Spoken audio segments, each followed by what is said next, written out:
ಕಲಬುರಗಿಯಲ್ಲೊಂದು cabinet,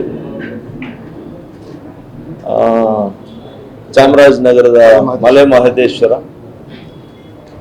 Nandi Betta ಹಾಕಿದ್ರು, ಅದೇನಾಯ್ತು ಕೊನೆ ಗಳಿಗೆಯಲ್ಲಿ ಕ್ಯಾನ್ಸಲ್ ಮಾಡಿದ್ದಾರೆ.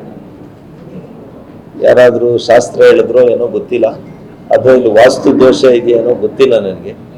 ಮಹಾತ್ಮ ಗಾಂಧಿಯವರು ಬಂದು ಹೋಗಿರುವಂಥ ಪುಣ್ಯ ಸ್ಥಳ ನಮ್ಮ ನಂದಿ ಬೆಟ್ಟ, ಸಾರ್ಕ್ ಸಮ್ಮೇಳನ ಆಗಿರುವಂಥ ನಂದಿ ಬೆಟ್ಟ.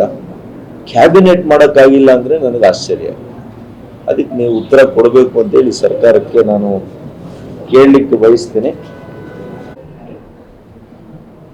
ಆಮೇಲೆ ನಮ್ಮ ಗಾಂಧಿ ಭವನ ನಾವು ಮಾಡಿದ್ವಿ, ನೀವು ಹೋಗಿ ಟೇಪನ್ನು ಕಟ್ ಮಾಡಿದ್ವಿ. ಉನ್ನತ ಶಿಕ್ಷಣ ಸಚಿವರು, ನಾನು ತಿಳ್ಕೊಂಡೆ ನಮ್ಮ ಉನ್ನತ ಶಿಕ್ಷಣ ಸಚಿವರು ಹೈಯರ್ ಎಜುಕೇಶನ್ ಮಿನಿಸ್ಟರ್ ಆದಮೇಲೆ ನಮ್ಮ ಜಿಲ್ಲೆಗೆ ಒಂದು ಯೂನಿವರ್ಸಿಟಿ ತರ್ತಾರೆ ಅಂತ ನಾನು ತಿಳ್ಕೊಂಡೆ. ಅಟ್ಲೀಸ್ಟ್ ನನ್ನ ಮೇಲೆ ಚಾಲೆಂಜ್ಗಾದರೂ ಇವ್ನು ಮೆಡಿಕಲ್ ಕಾಲೇಜ್ ತಂದವನಪ್ಪ, ನಾನಾದರೂ ಒಂದು ಯೂನಿವರ್ಸಿಟಿ ತರಬೇಕು, ಅದೇ ಇನ್ಚಾರ್ಜ್ ಮಿನಿಸ್ಟರ್ ಆಗಿದ್ದೀನಿ ಅಂತ ನಾನು ತಿಳ್ಕೊಂಡೆ. ನೋಡಿದ್ರೆ ರಾಜ್ಯದಲ್ಲಿ 9 ಯೂನಿವರ್ಸಿಟಿನ ಮುಚ್ಚಿಬಿಟ್ಟವ್ರು, ತೆಗೆದಿರೋ ಯೂನಿವರ್ಸಿಟಿನ ಕ್ಲೋಸ್ ಮಾಡೋರು. ಯಾಕೆ ಅಂದ್ರೆ 343 ಕೋಟಿ ಇಲ್ಲಂತೆ ಅವ್ರ ಹತ್ರ. ಇದೇನು ನಾನು ಕಟ್ಕತೆ ಹೇಳ್ತಾ ಇಲ್ಲ, ದಿಸ್ ಆಲ್ ಆನ್ ರೆಕಾರ್ಡ್.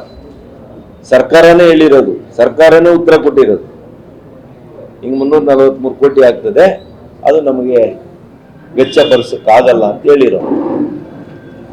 ಈ ರೀತಿಯಲ್ಲಿ ನಡೀತಾ ಇದೆ ಸರ್ಕಾರ. ನಮ್ಮ ಜಿಲ್ಲೆಯಲ್ಲಿ ಇನ್ನೂ ಕೂಡ ಅನೇಕ